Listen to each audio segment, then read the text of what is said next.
I use a chain club, a scrap hook, and about 10 foot of heavy chain to lift my logs and drag them to my sawmill. I lift the front end with a backhoe to keep it off the mud and dirt.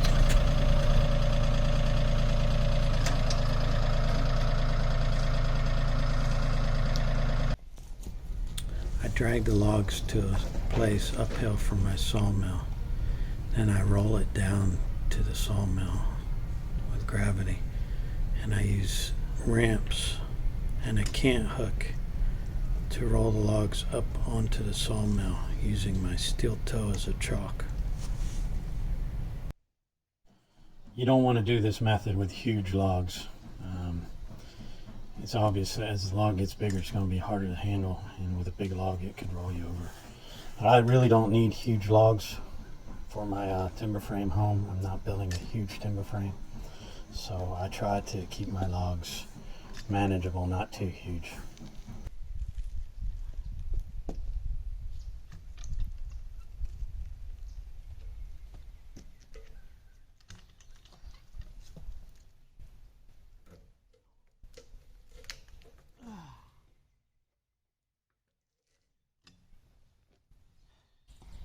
Any curvature in the log you want to cut out first.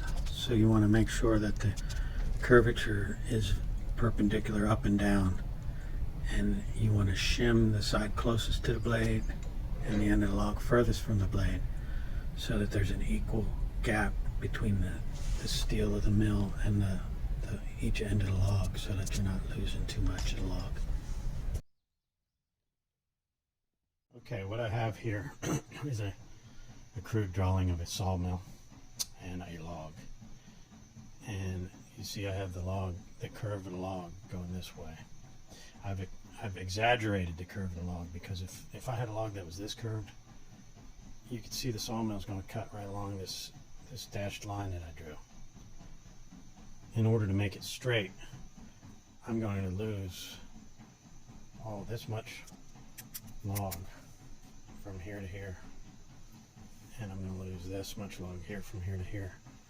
And when I flip it and cut the other side, you're going to lose a lot of this log. But if you just have a slight curve, you can look at the gap here and the gap here and determine if this end of the log is smaller and this end of the log is bigger. You might want to have a slightly bigger gap here than here, because you got more wood to work with on this end than you do this end. But you can take a slight curve in a log, and you can cut it out. You may have a live edge right here, but like I said, a live edge looks beautiful. But I would shim it here and here and cut that curve out. That's the first thing you do, and you can determine whether you're going to have enough log to even use that log. If you don't have enough log to make an 8x8 or a 7x7 timber, you can always use it as a 5x5 rafter or a 3x5 brace or beam or something smaller. Check the height of your log all the way down the sawmill. This will help you so that you know you're not cutting too much of the log away. Your timber doesn't have to be perfectly square. It can have slightly rounded edges. It just adds to the beauty of the timber. But it does make it a little more difficult when cutting your mortises and tenons.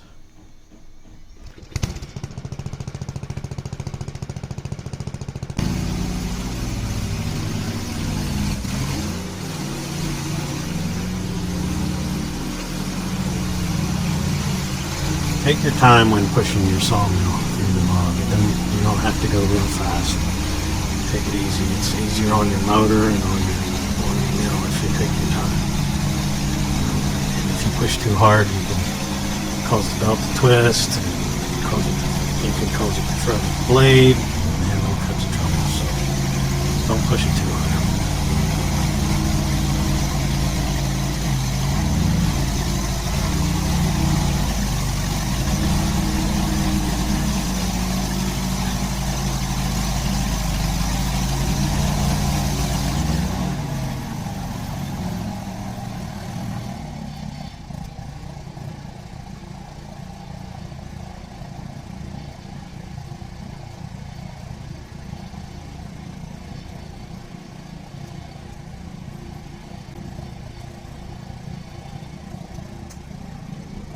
After the first cut, I turn the log 90 degrees and clamp it against the log stops.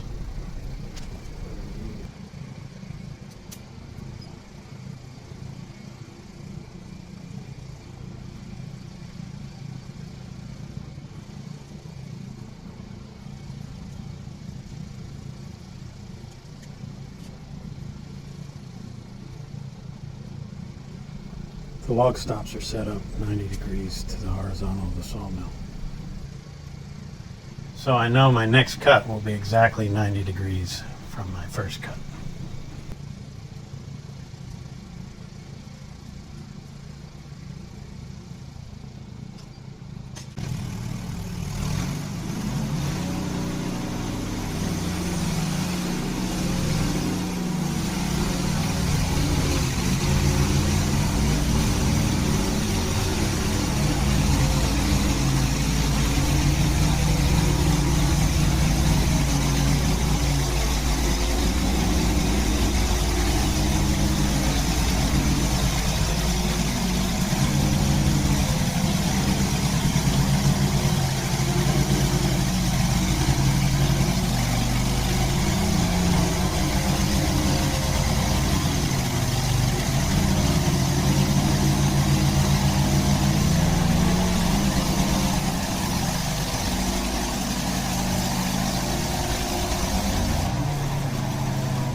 Again, I turn the log 90 degrees for my third cut.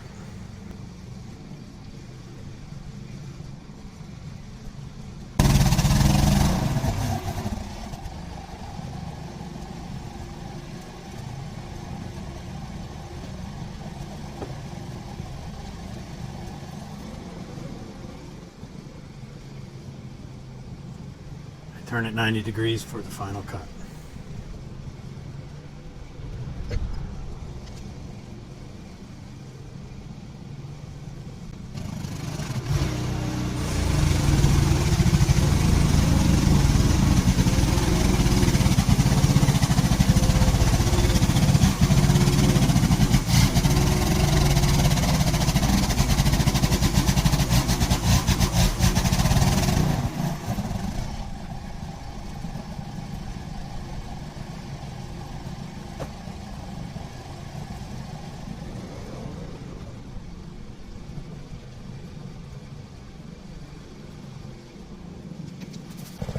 Alright, now I have a nice 8x8 timber for my timber frame that I'm building.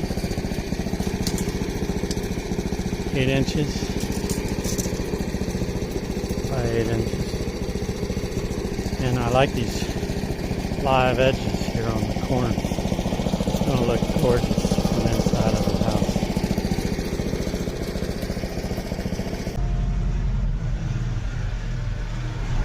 Finally, I used the tractor to haul the timber to my workstation where I cut the mortises and tenons.